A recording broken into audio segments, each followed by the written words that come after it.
एक बार ऋषि जमदग्नि, जो भगवान परशुराम के पिता थे, के पास एक जादुई गाय थी जिसका नाम सुरभि था, जिसे कामधेनु भी कहते थे। ये गाय अनगिनत भोजन और दूध दे सकती थी।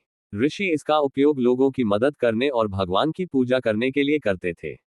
एक दिन कार्तवीर्य अर्जुन, जो एक शक्तिशाली लेकिन घमंडी राजा था, अपनी सेना के साथ ऋषि के घर आया।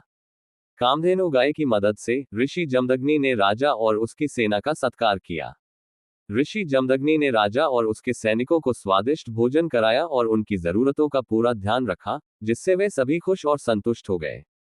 लेकिन राजा कार्तवीर्य अर्जुन ने सोचा कि जमदग्नि उससे ज्यादा शक्तिशाली है, क्योंकि उनके पास जादुई गाय कामधेनु थी।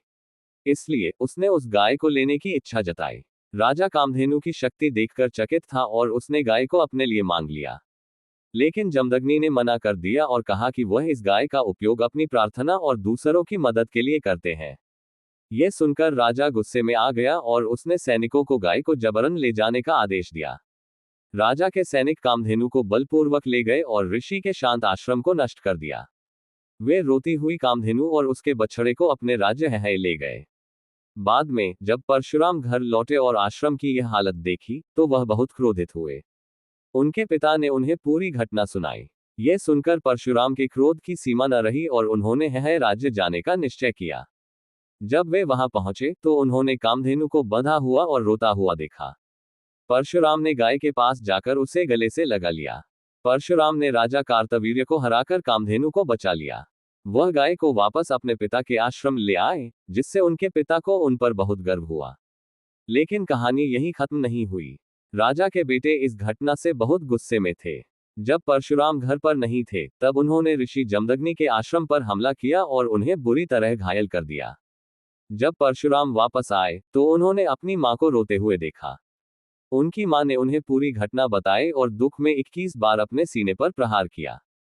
दुख और गुस्से से भरे परशुराम ने दुनिया को बेहतर बनाने का संकल्प लिया। उन्होंने सभी निर्दयी राजाओं को सजा देने का प्रण लिया। परशुराम ने 21 बार पूरी धरती की यात्रा की, बुरे लोगों को सबक सिखाया और अच्छे लोगों की मदद की। दुख और गुस्से से भरे परशुराम ने दुनिया को बेहतर बनाने का संकल्प लिया। उन्होंने सभी निर्दयी राजाओं को सजा देने का प्रण लिया।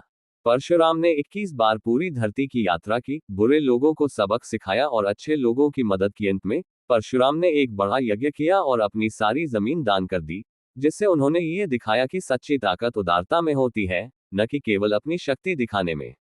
तो बच्चों, इस कहानी से हम सीखते हैं कि हमें दूसरों की चीजों से कभी ईर्ष्या नहीं करनी चाहिए। सच्ची ताकत अपनी शक्ति का सही तरीके से उपयोग करने और साहस और करुणा के साथ धर्म का पालन करने में है।